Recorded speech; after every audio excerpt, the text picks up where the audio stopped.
We'll start this meeting.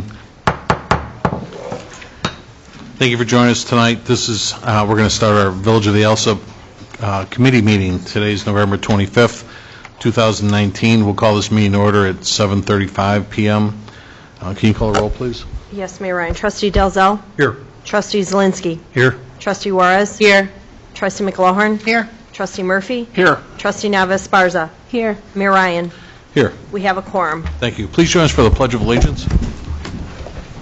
I pledge allegiance to the flag of the United States of America and to the republic for which it stands, one nation, under God, indivisible, with liberty and justice for all.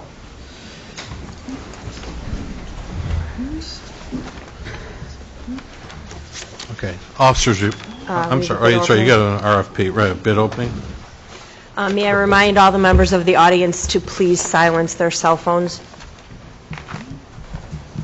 We have a bid opening for refuse for Heritage 1 and Heritage 2. The first bid received is Homewood Disposal Service at 1501 West 175th Street, Homewood, Illinois 60430.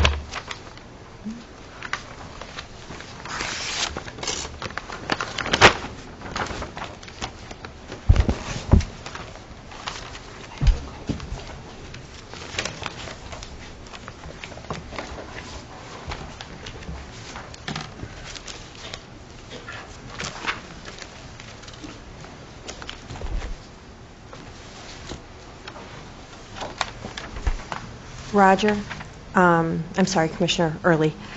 Do you want the price per month read or the price per year read?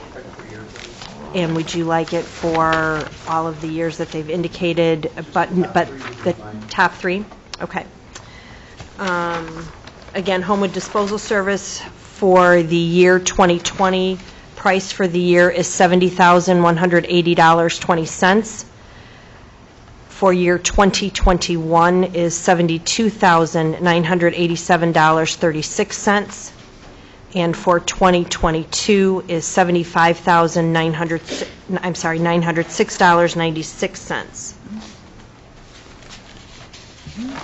Do you need any other information regarding receptacles or anything read into record, sir? Okay. There was just the one bid? I have a total of 3. Oh, sorry. You're ahead of me, Trustee Zielinski. The second bid received is from Republic Services, 3701 South Quasner, Crestwood, Illinois, 60418.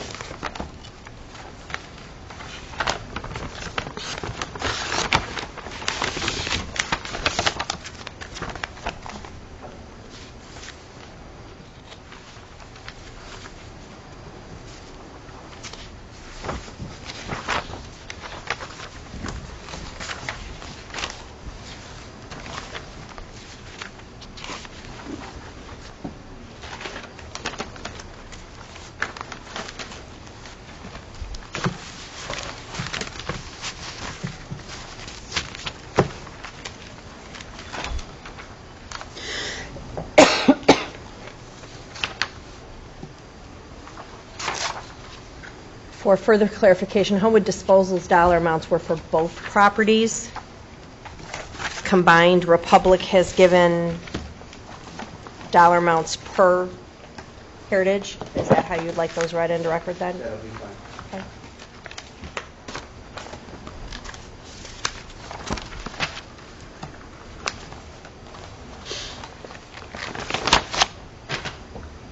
Republic Services proposal for Heritage 1 for the year 2020 is $17,822.28. For 2021 is $18,356.88. And for 2022 is $18,907.56. Pardon me, did Homewood break them out as well? No. Thanks. For Republic Services for Heritage 2, 2020 annual price is $36,553.80. for 2021 is $37,650.36, and for 2022 is $38,779.80.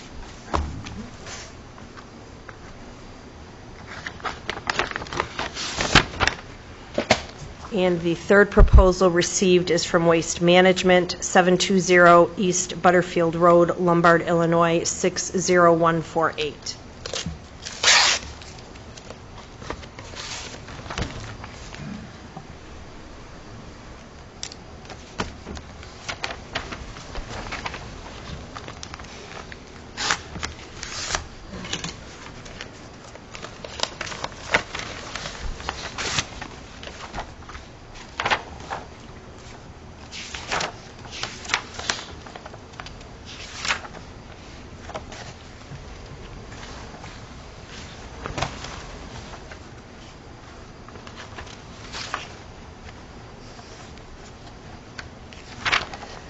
Waste Management's proposal for 2020, annual price $62,340 even. For 2021, $65,457 even.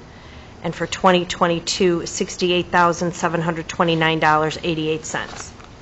And that concludes the bid opening, Mayor Ryan. All right, thanks. And I want to tell the students, thanks for coming out tonight. I know your schools send you out.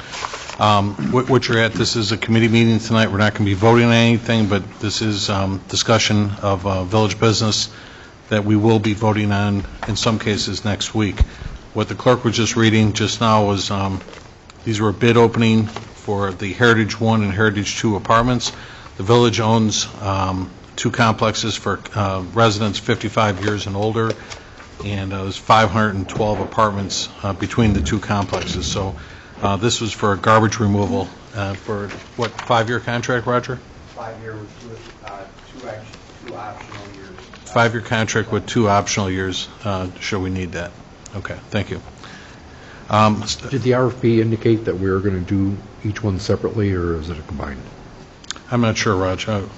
They were supposed to do separate. I'll go through it and Thank you. let everybody know. If it's a 5-year, how come we only have 3 years worth of?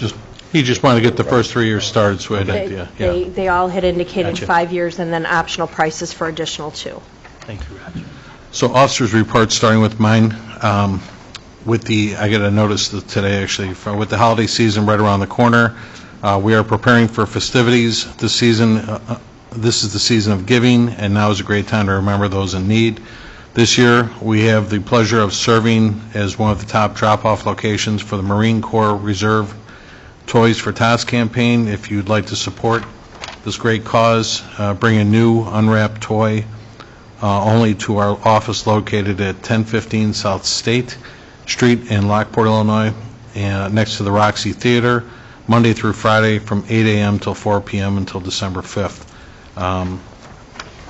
I got this notice from Patty Thomason. She's the branch officer out there, manager at the Marine Corps Toys for Tots campaign, where this is going to. So, again, 1015 South State Street for the Marine Corps, collecting toys in Lockport, Illinois.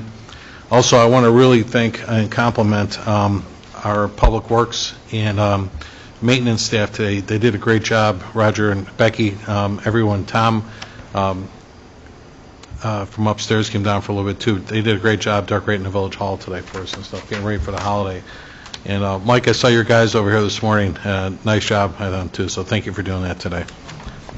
What's next, Mike? Are we decorating the tree on Pulaski yet too? Do we start that, or? Started that, and they also started the decorations on the light poles last week as well. Light poles on Pulaski? Great. Okay. That's all I have for my report this evening. Clerk's report? No report, Mayor Ryan. Okay. Public forum. Anyone in the audience wish to address the board this evening? Nobody? All right, thank you. Then we'll go to the standing committee reports. Finance Committee, Trustee McLaughlin. First, I will have a list of payroll and accounts payable for approval next week. Next, I have a discussion of a resolution of the Village of Alsip, Cook County, Illinois, authorizing interventions in the proceedings before the State of Illinois Property Tax Appeal Board. I will turn this over to our Finance Director for explanation. Yes, so the Property Tax Appeal Board, when people protest their property taxes, they have two ways to do that. The more common way is the property tax appeal. The less common way is through circuit court. We, as a village board, the last number of years has elected to go out and look at these particular cases and decide whether or not to appeal the cases. I believe Odelson and Stirk has already been authorized by this board, but I asked the clerk's office to help me confirm that what they sent over was their authorization to do it, and it's a blanket authorization. The board traditionally has not done that. It's had an attorney which had authorization to work on that, which I believe they already have, but we'll work on that. They do already. Yeah, okay. However, what didn't make it in the packet was that there are specifically 5 cases right now. Our current attorney for PTAB also handles 218, but the way that the village has done it in the past is rather than blanket authorization that they make the decision, you guys make the decision based on recommendations. And what didn't make it into the packet was the specific 5 cases. I talked to the mayor. Some of those actually had deadlines, and so we, based on the fact that the board has always gone with the attorney's recommendation as far as I've been here, and which has been almost 5 years, and the few that had deadlines, we moved forward with those with deadlines. I'm going to read just like 2 sentences, or I can put it in the packet for next Monday. It didn't make it in. If it was supposed to be in the packet, it wasn't in the packet. It's 2 or 3 sentences, so we can put it. Okay. This is Ms. Shine, who's the attorney. I've reviewed the PTAB notices that you sent over. There were 5 cases. All 5 sent over have School District 218 as interveners. 2 of the cases, School District 218 settled the 2017 cases, which was the first year of the triennial, so we will be recommending the district settle those 28 cases the same as the 2017 value. As this is the second year of the triennial, appraisal reports were already ordered and paid for and will be able to be used for the rest of the triennial, 2018 and 2019. For all of the cases except one, the tax dollars at stake for the village range from $18,000 to $20,000. One case is a $40,000 stake. So again, assuming that it's been passed, which I think it was with Odelson and Stirk, the resolution is not necessary. It's just information if anyone has a problem with doing the PTAB appeals, which they've already felt was necessary for 218, they could let us know, but it will probably be changed on the next board meeting agenda to going after those appeals, and we'll list the addresses. Okay. Thank you. Anything else, Trustee? The final thing that I would have, which is actually not on the agenda, I just want to confirm, Kent, we're doing the property tax hearing on December 9th now? Yes, it looked like there was not going to be a quorum for the original date, or there was a possibility of there not being a quorum, so it was moved to December 9th. The truth and taxation hearing, which is not necessary based on the dollar amount, but is good practice, allows public input, and the property taxes will be at 6:30. It runs approximately 45 minutes. Because the 9th is a committee, the next committee of the whole meeting, there will be a special board meeting to approve it at 7:15.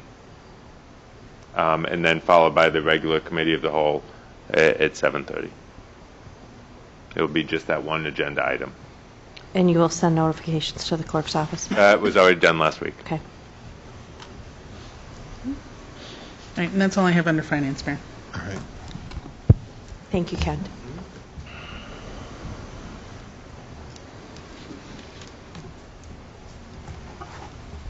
Thank you. Next, the Fire Committee report, Trustee Murphy. Under Fire, we have discussion for proposed changes to the following ordinances. A, Chapter 9, Section 9 through 40.1, change to NFPA 101 version year of 2015 as per matching of the Office of the State Fire Marshal. And B, Chapter 9, Section 9-3, adding letter F to read a $100 per day fine shall be levied for any fire alarm that is out of service more than 5 calendar days. Exceptions will be made on a case-by-case basis, and we have Fire Chief to discuss this. Chief?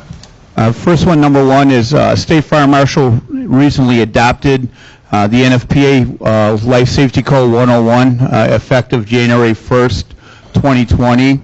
Right now, we currently use 2006 version. State Fire Marshal is our officer of the state that controls fire prevention. We use them quite extensively. It'd be silly for us to have 1 year and then them approving another year, so it'll be moving up to the 2015 version. The only thing it really affects is any new construction. There's very limited effects on past, nothing that's dramatic. It's just, like I said, all new construction, and it is life safety code, so we're changing that year. The second part of it is the fire alarm. We have quite a few alarm companies that kind of take their sweet time trying to get alarms back in service. We had 2 recently. Number one was Pilot. Pilot was out for 3 weeks. They switched from our Caltron. They went to a different radio alarm, and they had all kinds of issues. So they'd work on it for a little bit, and they couldn't get it to work, so they stopped working on it. Then they work on it a little bit and start working on it again. It's unacceptable. They're very far and few in between, so it's just a way to kind of pressure the businesses to get their alarm companies, their alarms back in service. Right now, by our ordinance, if the alarm is out of service, they are to provide a 24-hour fire watch.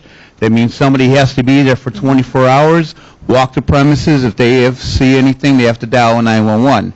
Most of the time, that doesn't happen. We've caught a few businesses that we actually wrote them tickets for, and they don't want to pay somebody there for the time that's in there as well. So it just gives them a little bit more teeth to either get their fire alarm company act together or go get a new fire alarm company. So it's there to protect the businesses and the occupants of the businesses with the fire alarm.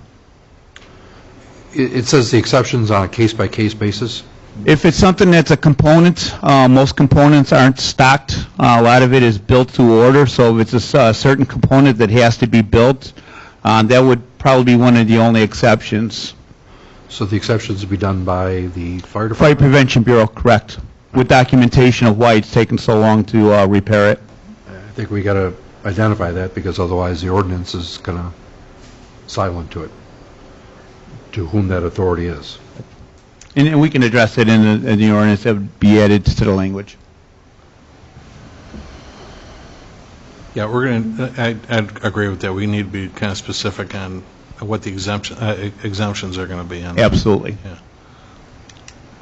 This way, obviously, we're not discriminating in any sort and stuff. Correct. And we're just trying to get their alarms back in service as quickly as possible. Well, that, and since it's an ordinance and it's going to be to us, it would require the board to sit there and allow for that exemption, and we're not going to be able to do that in the timely manner that I suspect you'd want to have it. Correct. Anybody have any other questions for the chief? Not just yet, Chief. We got to take a look at that ordinance. Yep. Okay. And number 2, a discussion for proposed ordinance to add Chapter 9, Section 9-49.1 residential and multifamily smoke detectors to mirror the Public Act 100-0200 Smoke Detector Act.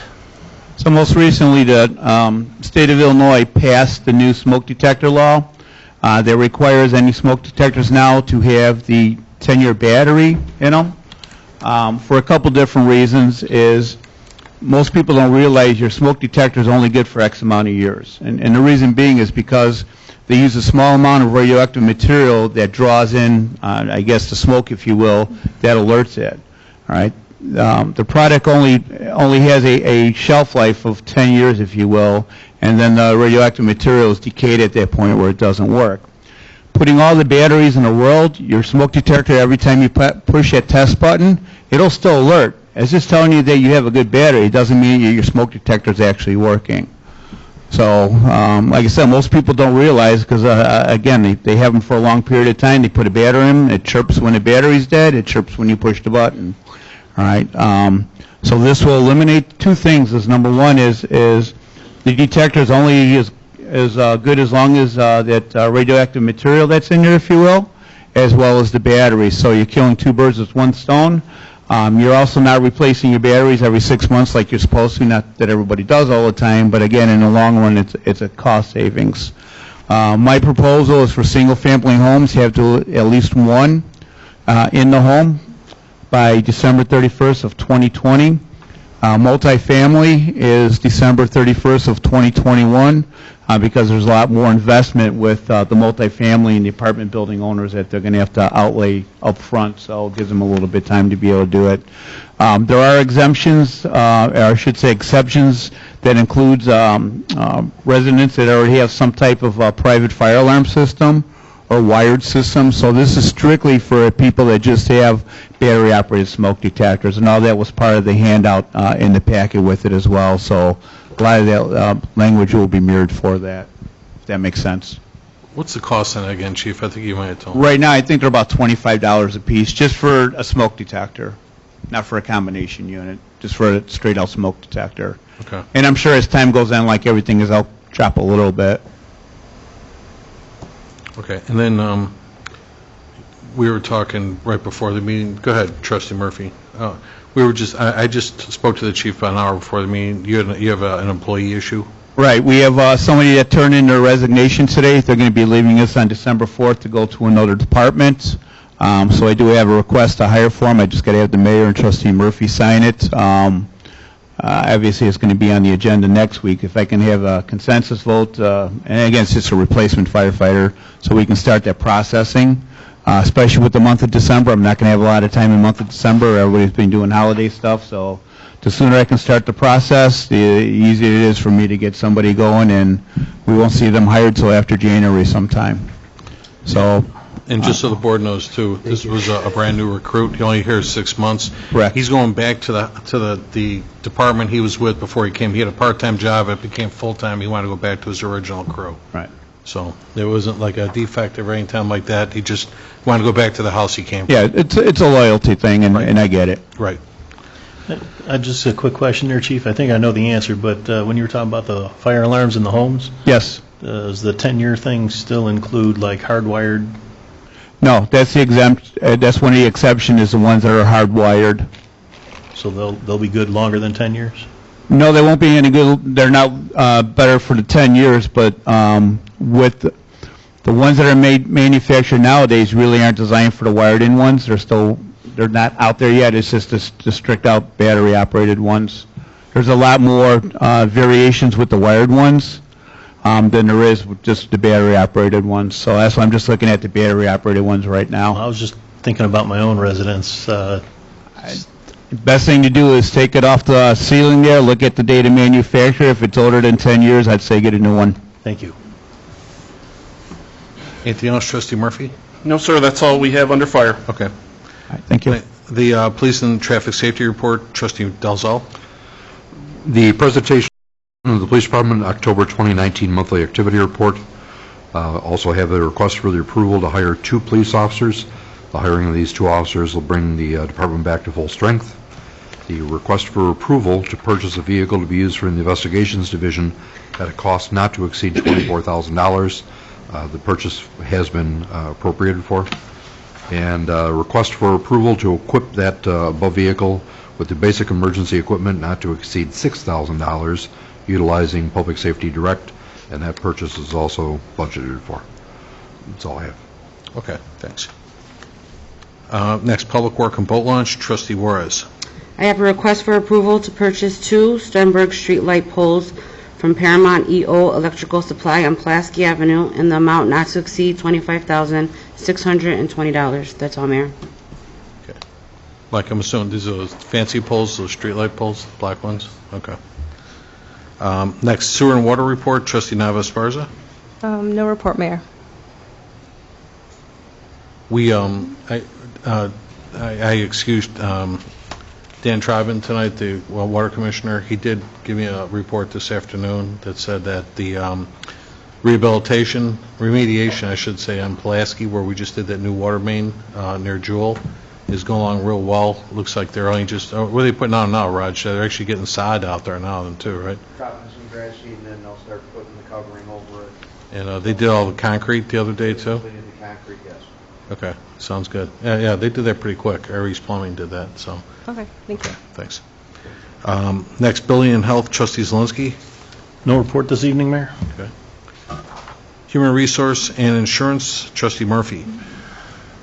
Under Human Resources, the Village of Alsip has been awarded an IPRF grant in the amount of $53,278, and there will be a list of eligible items to be coming soon.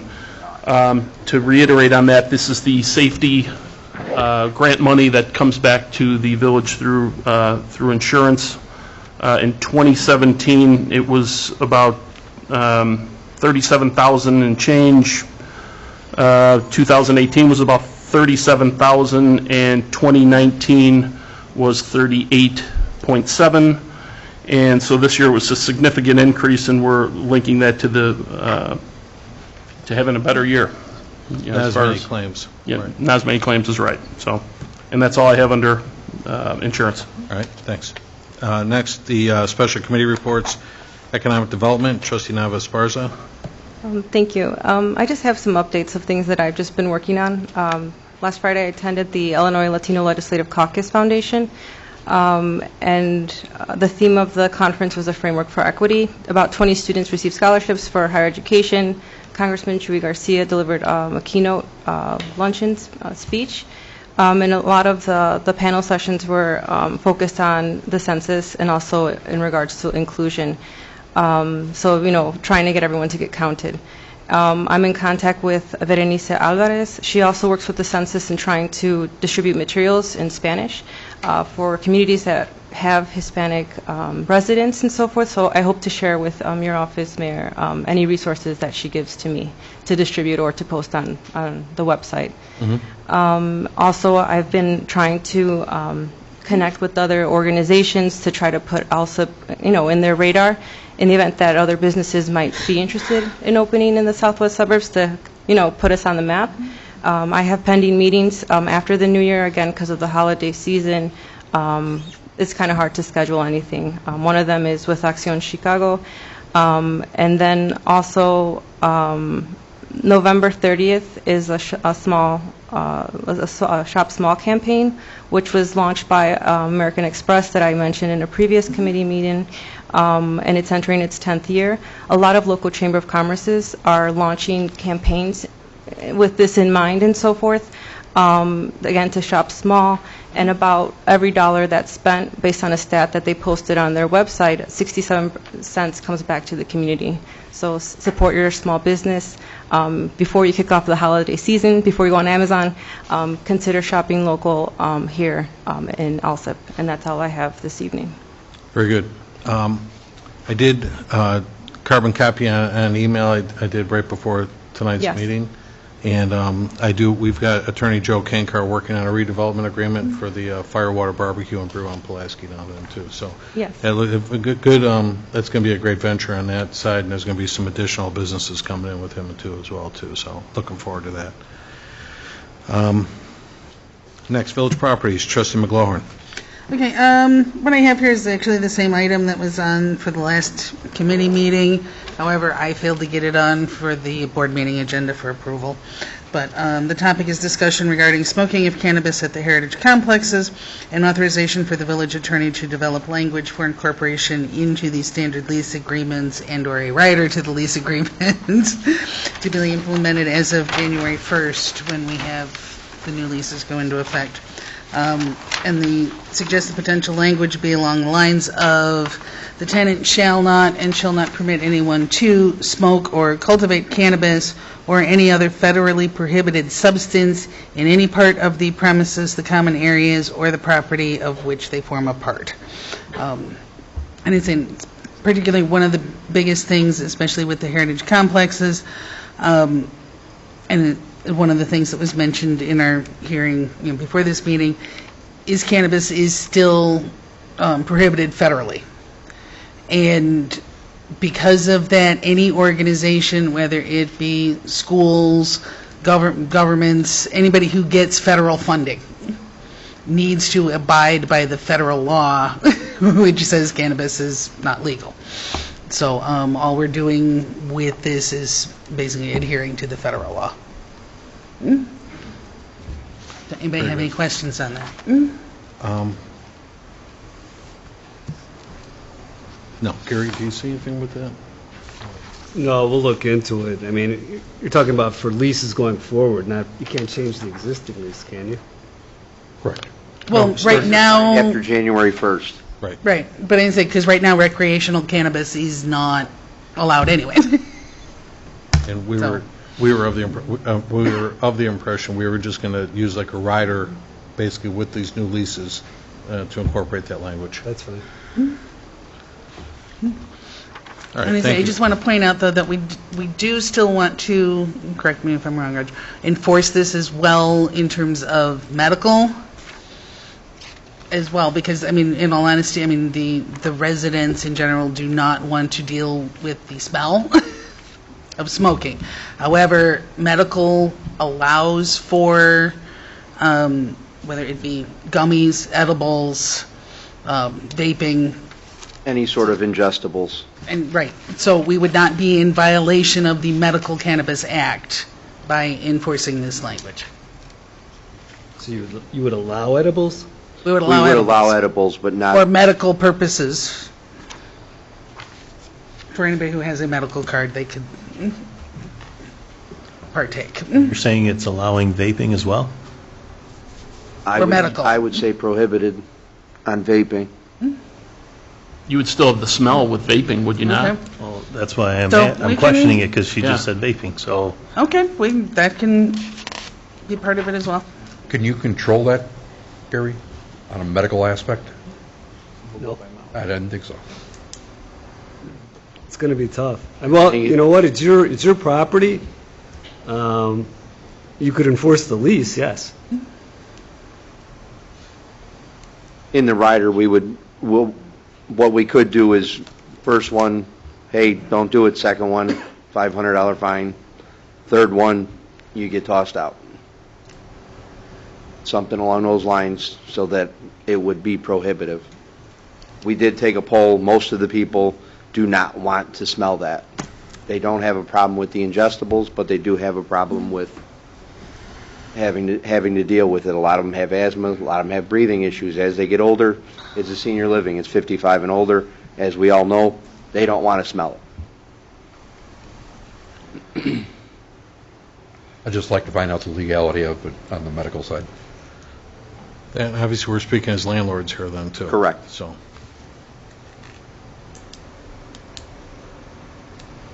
Okay, anything else, trustee? No, that's all I have. Ordinance legislation, trustee Zelinski. No report this evening, Mayor? Okay. IT, trustee Dalzell. No report, Mayor. All right. Planning and zoning and licenses, it's trustee Juarez. I have a list of licenses dated November 12th through November 25th, 2019. That's all, Mayor. Okay, thank you. Next, trustees, any presentations, petitions, or communications? Mayor, before we move forward, can we get a board, we never got a consensus for the chief to go ahead and hire another fireman, the one we lost. Does anybody have an issue? With the fire department. Go for it. Everyone okay? Yes. This side? Thank you. Okay. May I? Just a reminder, Village Hall is closed Thursday and Friday for Thanksgiving. Bless you all.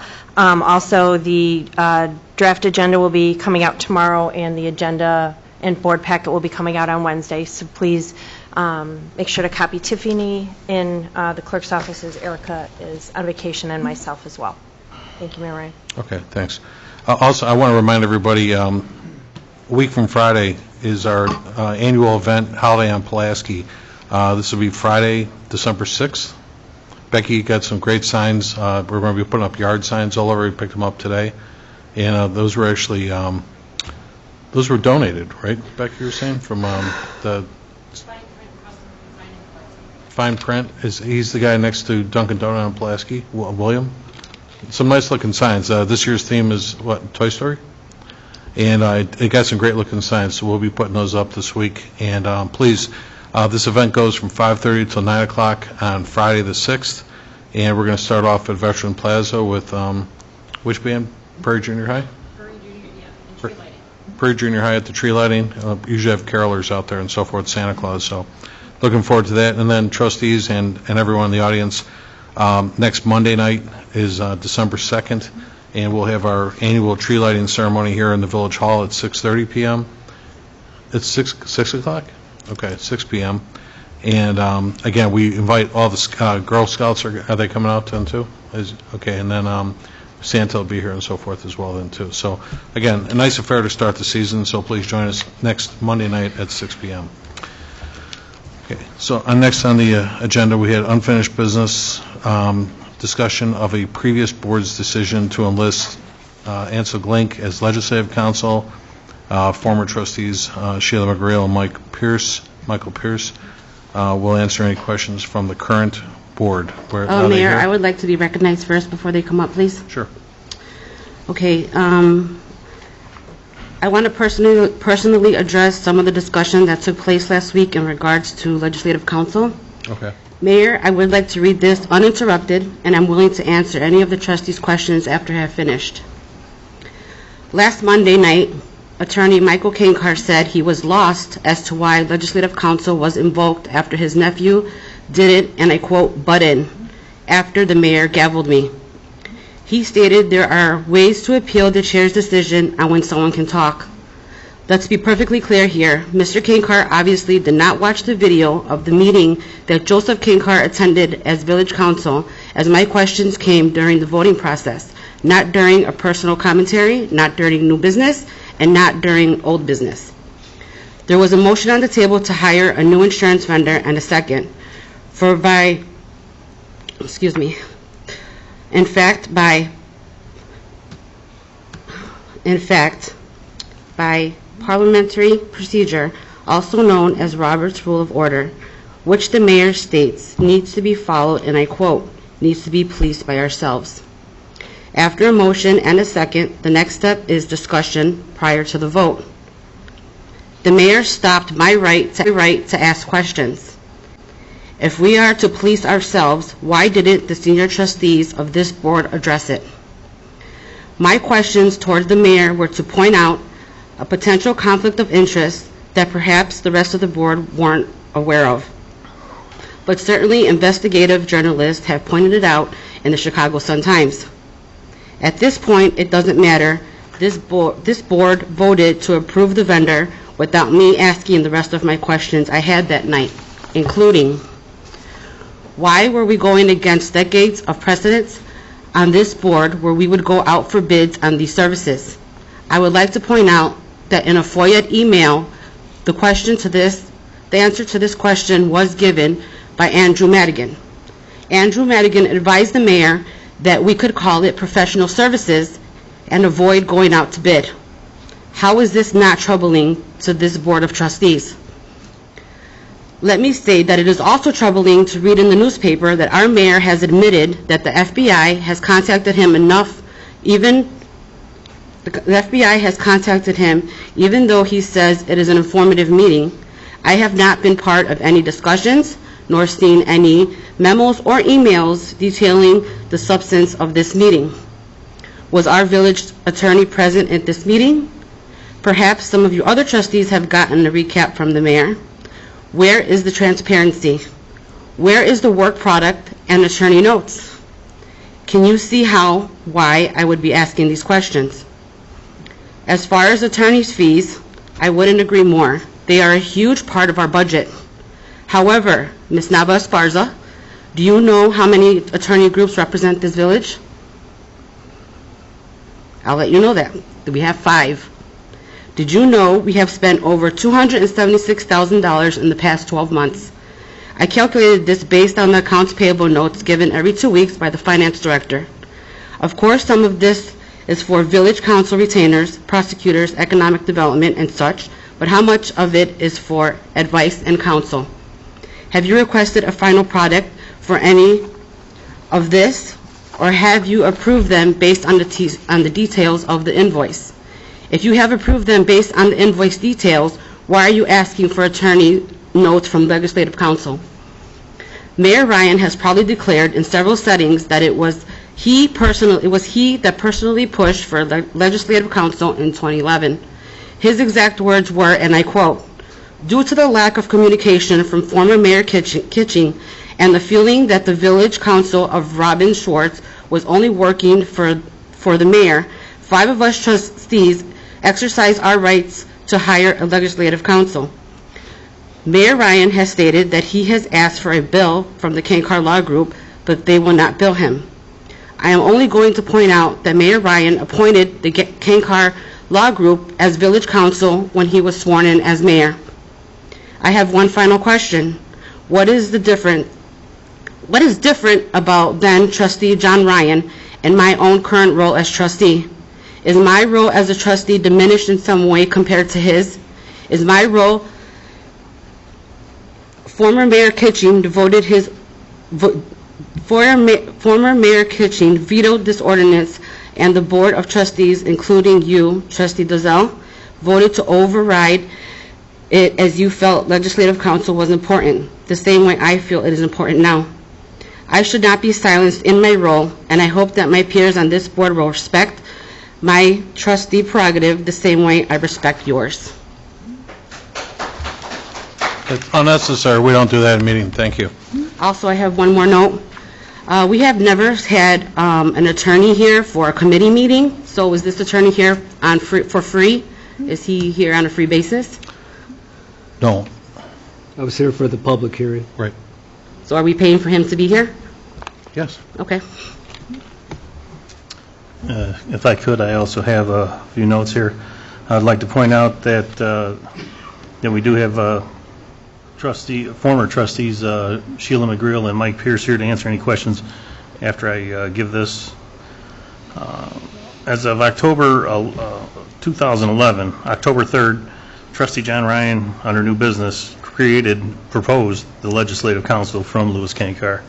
Trustee Shapiro asked if there were any other law firms considered, and Trustee Delzell answered, since Kankar has worked for the village in the past, there is no need to consider any other firms, and it was approved 5-1. Mm-hmm. The only no being Trustee Shapiro.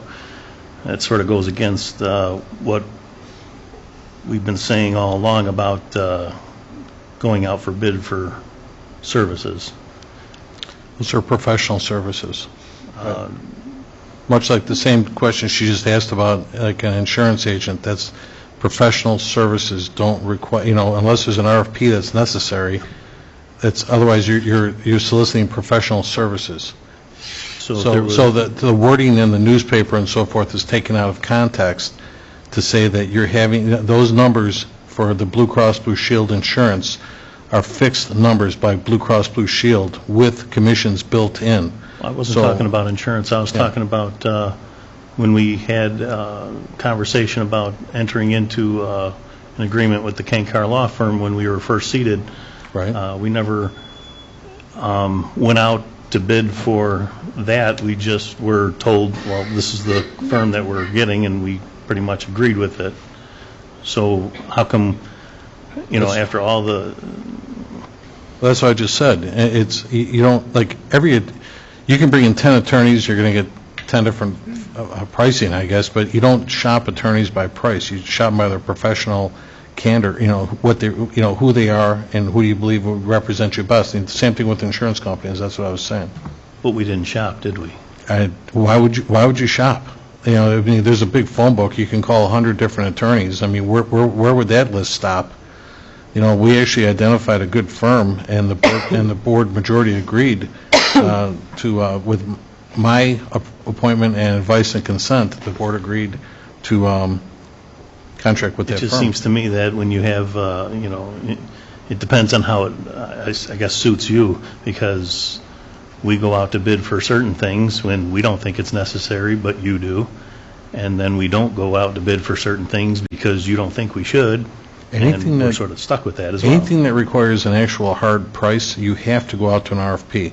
So, when it comes to professional services, it's who you think has your best interest. And when you look at, let's say, that Trustee Juarez just said that, when you were talking about insurance companies, well, when almost every village around her uses the same insurance company, and I network with all these mayors, and they have the utmost confidence in those companies, and I do the same before I was elected mayor with as far as legal counsel, and when the Kankar Law Firm represents 9 good communities right in our locale, why wouldn't we have the confidence in them as well? So, I mean, I don't know how much more we could beat that up. By that same token, we have hundreds of communities around, and there's tons of lawyers that take care of their village business. Well, and you're saying that there's not a fixed cost, but isn't there an hourly rate that's a fixed cost? Absolutely.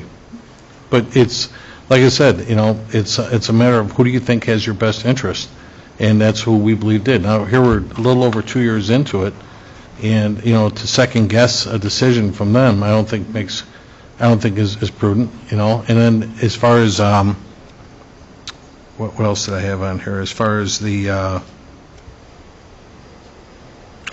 going back to Trustee Juarez, where she just said, where I gavelled her because we were answering the same question. I have to keep a decorum to the room. And as I pointed out at the September 3rd meeting, when we voted, it was actually a 4-2 vote of 6 trustees that voted in favor of changing insurance companies.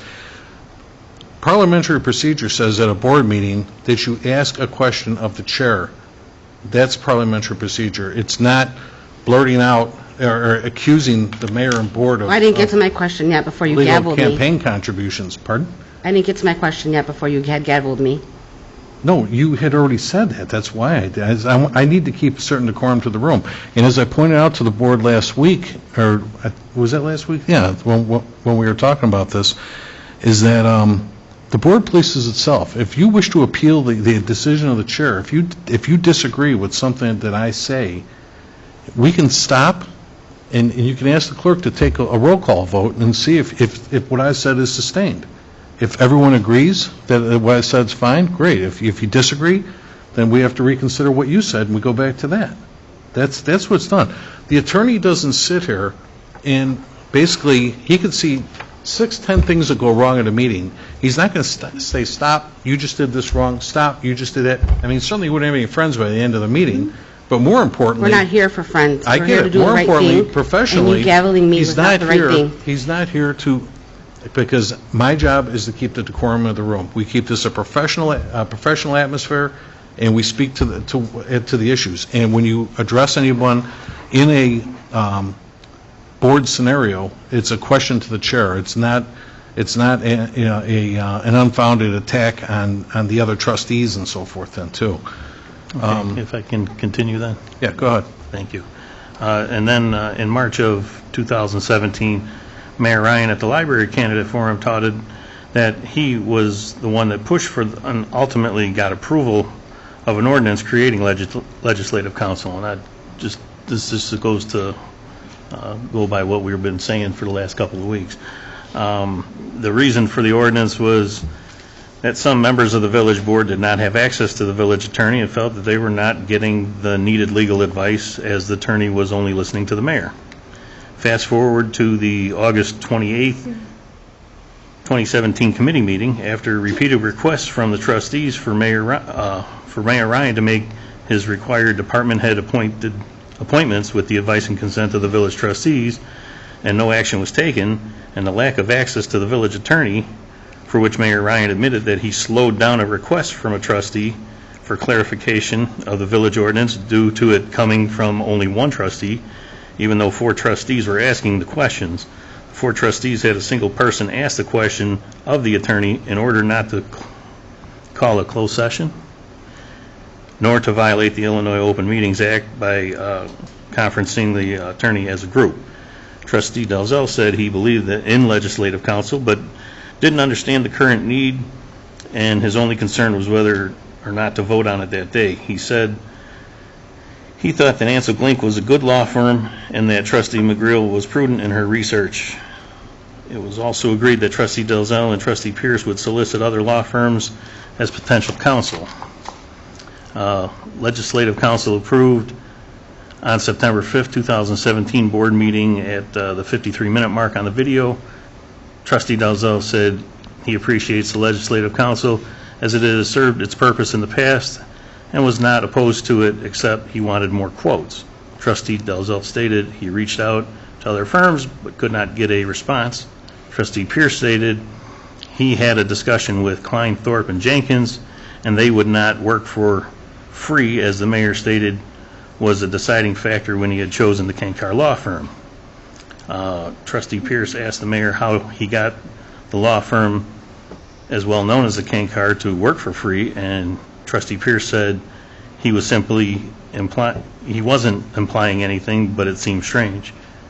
Then the Kankar Law Group was represented that night and also did not give a reason. After which Trustee McGreal moved for the approval. The vote was passed to select Ansel Glink as legislative counsel on a 4-2 vote. And that's all I have. If we have any questions, we could bring former Paul? trustee. I'd like to respond back to some of that. First off, my wording of free is just another phrase for saying pro bono. You know, if we weren't charged anything, that was a benefit to the taxpayer. The last thing I would ever do is run up, have one trustee who was basically was asking for an official opinion from the attorney about a termination of an employee that I wouldn't recognize, that was done 3 days before I took office. Didn't follow the ordinance. Everything about it was wrong. I drafted a 3-page report to identify the issue, and I felt it was satisfactory to the board to do so. The attorney, Joe Kankar, was in the closed session when we discussed the matter, and felt it was an accurate report. One trustee asking Joe to repeat all the same work at $200 an hour. There was 4 trustees, Mayor. No, not when they asked for the report. No, there was one trustee, and a second trustee asked for it, and I Mayor, said, all fine, four as long as trustees, there's 2. all 4 trustees are here. Mike Pierce and Sheila McGreal, they were, and myself and Zelinsky were the 4 trustees. And to not violate the Illinois Open Meetings Act. I only received one call. To not have another session, one trustee asked I'm not even sure on behalf of the 4 I'm not even of sure us. what topic you're talking about. We're We talking Can I have about the exact Trustee one that you Pierce are. come up here to address this issue, please?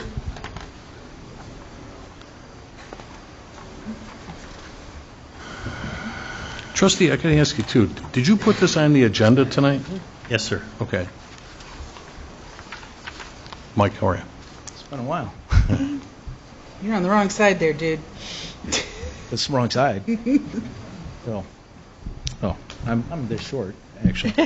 I'm just listening to this, and I guess I can address that time frame. When we were sworn in 2017 as trustees, yes, we were handed a mess prior to you making your department head appointments, and there was a lot of questions about the employment status of a specific employee, and we discussed this with you. We did come together, individually and say, we're not getting there's no clarity on this, and so we decided, like Mike said, not to violate an Open Meetings Act and conference call, an attorney by our, as a group, or to call a special session to have one trustee call the attorney. So Trustee McGreal called the attorney, and it wasn't cut and dry, as you say. I mean, the conversations with Joe Kankar, because I had him myself, there was a lot of confusion on that whole issue of, whether it was done right, whether it wasn't done right. But regardless, the bottom line is it dragged out for almost a year, and it wasn't right for the rest of the department heads that you didn't make the appointments that a mayor typically makes on his first night in office. You made the police chief, the village attorney, and the fire chief, but the rest of them weren't made while this was working itself out. At that point, we invoked legislative counsel, which Mayor, you are the one. You touted this. You actually proudly touted that you were the one that set up a legislative counsel because you felt that the previous attorney wasn't working in the best interests of the rest of the trustees. And Trustee Dalzell, you backed that up. It was voted in. We went by a living ordinance. That ordinance was on the books, that the trustees had the right to legislative counsel. We invoked it. We had discussions about who we were going to choose as the legislative counsel. It ended up being Ansel Glink, and I'm surprised you remember that. Yeah, I called Kleinthorpe and Jenkins, and they said, Mayor, you did say that when you had Kankars as the legislative counsel, they worked for free. And I sat in that seat that Trustee Murphy's sitting in right now that night and said, I don't understand how you could get an attorney to work for free, because attorneys don't work for free. I'm not implying anything, but I can't get an attorney to work for free. I asked. Okay, we saved money, so. Fair enough, but I think that it's fair that, attorneys don't work for free. I don't know how you got that, but anyway, Trustee Dalzell, you said you believed in the legislative counsel. You didn't really you said you didn't understand the issue at hand that night, although we were in closed session after closed session talking about this issue. All we wanted was another attorney's viewpoint on this. As it was, the other attorney's viewpoint was completely opposite of the Kankars. Okay, I personally put these in effort to put an end to all of this. I went with you, and I approved you made the appointment. I made the appointment. I approved it just to put all this behind everybody. But that doesn't negate the role of legislative counsel, which is an ordinance on the books. Okay, I want to point something else out, because I haven't been privy to bills or anything for over a year, but I did get a bill. Trustee McLaughlin, you showed me the bill from Ansel Glink. You wouldn't sign it. You said you weren't going to sign it. I signed it, and it went back in the pile for another finance committee person to sign it. We had like 6 people on the finance committee, but I found out that Ansel Glink was never paid for that. How is that possible? You tell me, because I've been here 2 years, and just recently, when 2 trustees went and met with Ansel Glink, all of a sudden we get a bill that dates back to January of 2018. We got that bill while I was on this board. That bill is never, and for a law firm not to collect on that bill and so forth, you'd think they'd make a call. We got a mailbox here. I mean, where's it been? Because we just saw this bill about a month ago. And the bill dates back to January and February of 2018. So how is this on us? And it's a fair question to ask, who did the work? I'm telling you, I left this board in August, September of 2018. We got that bill. Trustee McLaughlin and I were the ones that would sign all of the bills. She told me she was not going to sign this bill. She voted against the legislative counsel. I understood that. I signed it and put it back in the pile. So how it didn't get signed or it didn't get addressed. Wait a minute. When did you sign it? In the summer of last year, 2018. Well, that's what I'm saying. I've never seen the bill before. We'd have no reason why not to pay it. As a matter of fact, this board is professional enough last week that while we didn't even have a work product that 2 trustees asked for, out of a professional courtesy, we went and paid that bill. $1,800 worth yet, too. And actually, the bills that you're talking about, you got 4 trustees, according to what the attorney from Ansel Glink said, 4 trustees were sitting at a Panera Bread running up $200 an hour bills. That's what it says on the sheet. Did we not see that? I don't know what.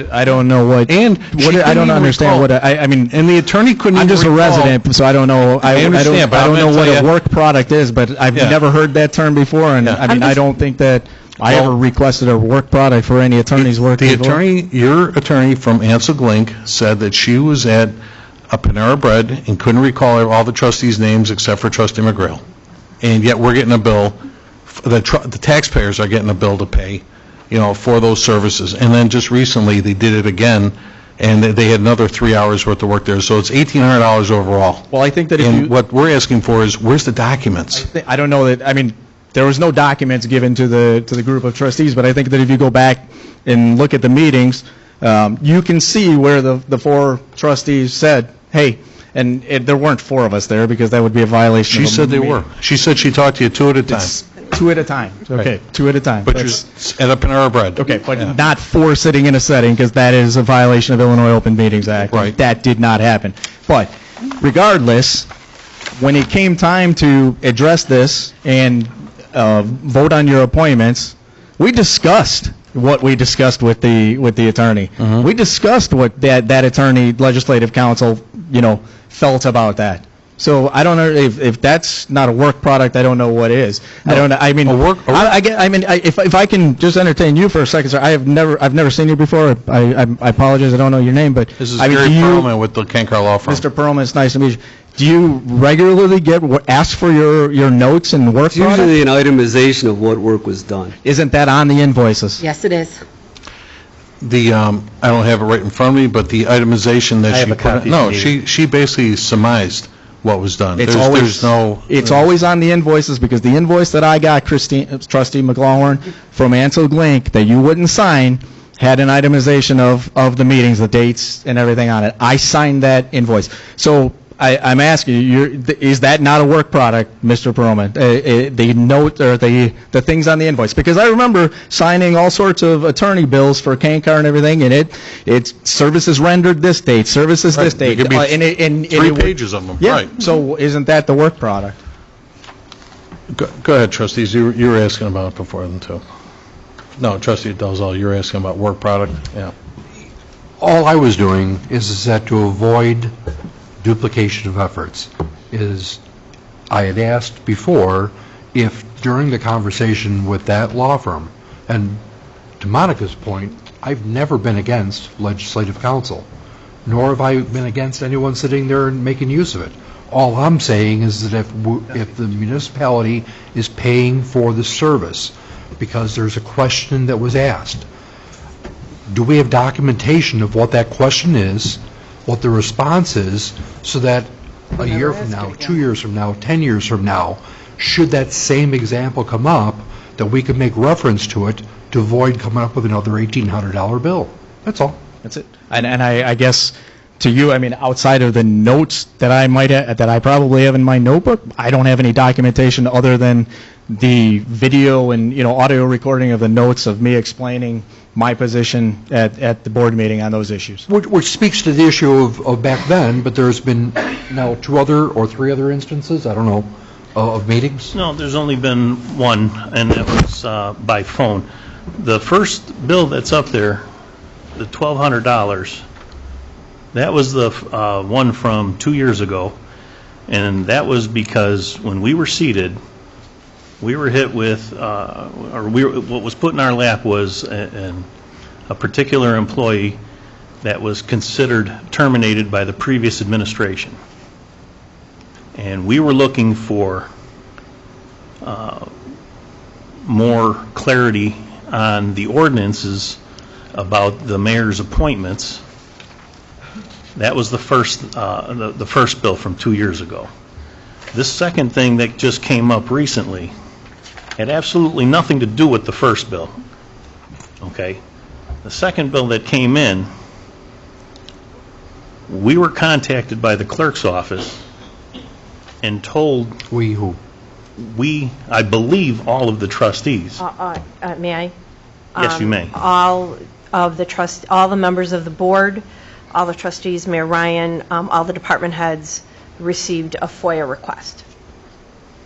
And this was a request to turn over any information that any of the communications that we might have had with the new vendor that the majority of this board had just recently adopted.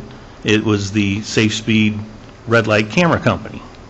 So now they're here, and now we're getting requests for emails, any other communications with this company. Now, with our previous vendor, we've never had an issue. So we did not receive anything from the Kankar group telling us what this was about. We got no information from the mayor.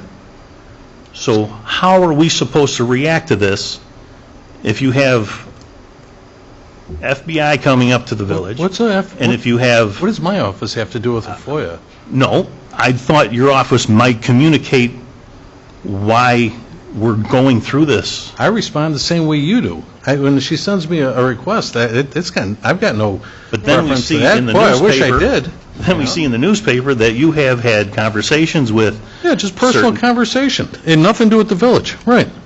but yet, still no communication on where we stand or anything. Because it has nothing to do with the village. The FBI being here has nothing to do with the village? No, it's got nothing to do with the village.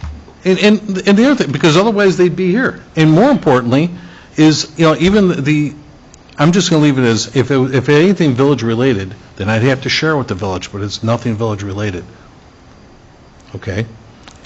So as a preventative measure, a protection measure, being that we felt we were out of the loop,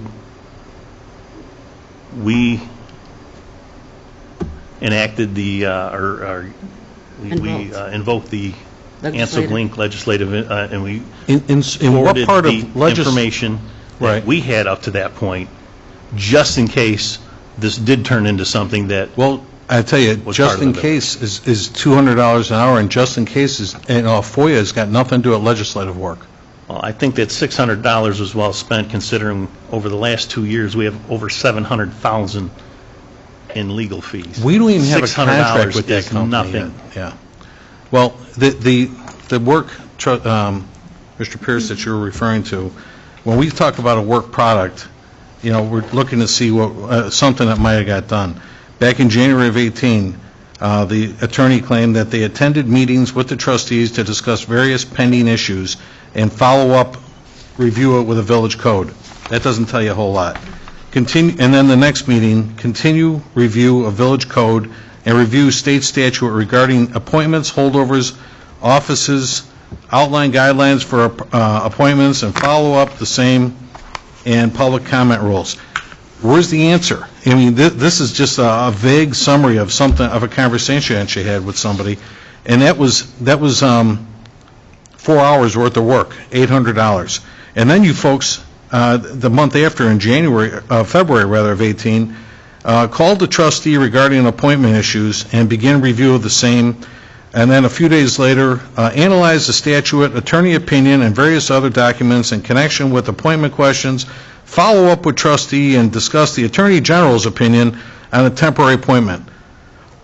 And then a couple days after that, review the questions by the trustee and analyze the same, provide a detailed response, review and respond to the follow-up questions. Again, another 2 hours on that, so there's another $400. I want to reiterate a timeline here, Mayor, that the opinion from the Kankar Law Group didn't come in, we had a closed session, the written opinion didn't come until after all of this. It didn't come. You're stating that, we had this opinion and, there was redundancy. The opinion didn't come until after Trustee McGreal attempted to talk to Attorney Joe Kankar on our behalf. So here's my point, is you go out, and here's the email that she sent over. She says, this is to the clerk from Ansel Link.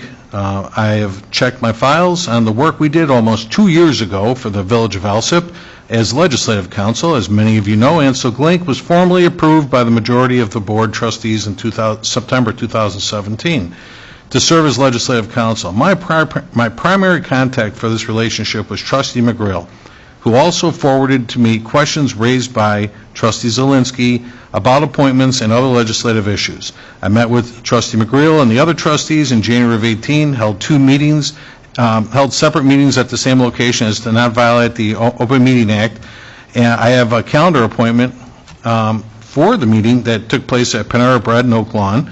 I also have notes from my meeting that, unfortunately, I do not have the names of the trustees who I met with. And after almost 2 years, I cannot recall their names. I do have text messages from Trustee McGreal about the meetings and a small email I sent her on a follow-up questions raised at the meetings. The work I performed for the Alsip trustees was on legislative issues and within the scope of services. I got to ask you, and I'll just leave it at this because I'm not going to beat the dead horse here all day, but did my appointments that the board approved, I don't remember the dates, but I think it was right after this, like in late February of 18. Did it make They were late. They were almost a year later. Okay, but did it make a difference to anybody? Because it was the same personnel. There was nobody new hired or anything like that. Did it make a difference in anybody's life? I mean, I don't want to rehash all of that, and neither do you, but I don't understand why you waited that long. But, there was one employee that there was a question about. All of the things that you just read I think the attorney would, also agree that that's just, a client, which was the trustees of this village. One person talking, with the attorney on behalf of these person. The fact that she says she can't maybe remember my name or Monica's name, does that matter? I mean, that we discussed this. We discussed this. I'm not willing. disputing I'm it. more than Yeah. willing. Trustee McLaurin, more than anyone that I take a lot of notes. I would take up the entire area there with the book of ordinances and all of my notes. I'll give you all of my notes from these meetings if that's the work product you get, because I approved that payment. I signed that as a member of the finance committee. But what I'm saying, Mr. Pierce, is with the four of you meeting with legislative council, and I'm not disputing the need for legislative council, but not once, let's put it this way, even recently, like just last month, when Trustee McGreal when Trustee Zelinski and Juarez went and saw, legislative council, did you ever ask our trustee, did you ever ask our attorney for an opinion before you did that? No. Why did we have to? Because he's our attorney, he's Isn't it our our retainer. right? Isn't it our right to have legislative counsel? He's our attorney, he's our Is it not our retainer. right? I don't know the situation, but Mayor, I'm just going to go back. You know the situation. It was But all I'm going to about go the back gavel to. I'm thing, going to so- go back when you were trustee and you stated the reason why you went to legislative council is because you didn't trust. Mr. Pierce, I was on this board for 6 years. I've been elected 3 times by the residents because they trust me to make good decisions. I was on this board with Trustee Dalzell and Trustee McGreal for 6 years that the mayor didn't speak to me once in 6 years. So do I have an argument with that? All right, well, that's why I thought we needed a second, we needed somebody else to intervene. The discussion Right. isn't about the mayor, it's about the attorney. So, if the trustee doesn't trust the attorney, the same way you didn't trust Robin Schwartz. There was other comments made, and I'm not even going to go down, I'm not going to make allegations, but there were comments made that, remember, we were uncomfortable with that from the previous law firm, that we didn't feel comfortable even asking the question. That has never been the case with the Kankar Law Firm, one of the best firms out there and stuff. From your standpoint. Right. Sure. Because there was a comment made But more about importantly me is, excuse me, Trustee, let me just finish what I'm saying. This bill, I remember, I don't have the other bill from Attorney Joe Kankar when he did his review of the termination that I wouldn't recognize. I believe that bill was around $2,000, maybe $2,400. There's another $1,200 here from that same topic, yet almost $3,600 later, folks, what did you accomplish? $3,600, where are you getting that There's figure? $1,200 here, and there was about $2,000 or $2,400 in Joe Kankar's report. And there was a lot village of work attorney put in had there. one opinion, legislative council had another. But and in nothing order to keep changed. I will just say to keep the peace, nothing changed. Okay, nothing changed. But the point is that these trustees in the last couple of weeks asked if we're going to approve this bill as a professional courtesy to a good law firm like Ansel Glink, what was done. I don't care what the question was. I don't care what the answer is, but we need to see it put together, and that never happened. You don't have any documents on you, nor do you two trustees. And I tell you, to take the floor tonight and just reiterate, whatever, going back and so forth, there's always a good reason for what we do, why we do. This is a well-run village. This is a well-managed, a well-run board. We consider great ideas all day long. We try to make the best decisions on behalf of the taxpayers. So, going back to, a couple old bills, why are we wasting so much time on this? This is done. We just wanted to see a work product. We wanted to see a full report, and we haven't gotten one. But as far as That's not appointments for me and all to that answer. went, everything got done. Because I delayed my appointments, didn't change a thing. All the same people got appointed to their jobs. Nobody I would was- like to see a work product from every time you speak with the lawyer from here on out. From here forward, I would like to see a work product every time you meet with the lawyer. That's how we pay the bills. There's would 3 like to see a pages work of them all the product. time. Thank you. Sure. Thanks. You're welcome. Can I just say something? Go ahead. Sheila McGreal. I just think the takeaway point tonight is that a legislative council is just as important as the village attorney. Over and over through 2 administrations now here, we can see that there's reasons for that. The interest and the concerns can be different, and when you're a trustee and you have to make a decision because you're the legislative board, you have to have the information that you need to make an informed decision. And everything we did was for the right reason, and if there was no delays and there was better answers, we wouldn't have had to do that. So I just think we should all work better together. Thank you. All right, thank you. Anything else, trustees, on old business? Any new business? I got a statement I'd like to read under new business. The village recently conducted a request for proposals for red light camera enforcement at 7 locations within the village. The village advertised and only received 2 requests for proposals from our previous contractor, Gatso, and Safe Speed Chicago. And on July 29th, the village board majority voted to approve the RFP, again known as the request for proposal, from Safe Speed Chicago. The former contractor, Gatso, was offered an opportunity to work on a month-to-month basis, but declined to do so. At the same time, the company selected by the village board, Safe Speed, has been a subject of constant inquiry by the government and the news media, but hasn't been charged with anything. Red light camera enforcement isn't a popular topic for some, but they do represent the need to make selected intersections safer and improve driving habits. My position as village president mandates that I recommend policies, programs, and contractors which benefit the taxpayers. Therefore, because I haven't formally signed a contract with Safe Speed Chicago, it's my request that the village board approve a new request for RFP, a request for proposals, be advertised for red light camera enforcement, and I can place this on the agenda next week for approval to do so. I think we've been patient with the situation. They've been doing site reviews with IDOT, but I have not formally signed the contract, and I think it's in our best interest and our taxpayers to consider an option at this time. So I can put this on the agenda next week for approval. Anybody else with new business? Then can I get a motion to adjourn? So moved. Second. All in favor? Aye. Very good. Thank you for joining us tonight, folks, and I appreciate your patience through the conversation then, too. If you wish, you can always go back and watch us on a YouTube video just by piping in the date today and asking for the Village of Alsip committee meeting. Meeting is adjourned at 8:52 p.m. Oh, okay.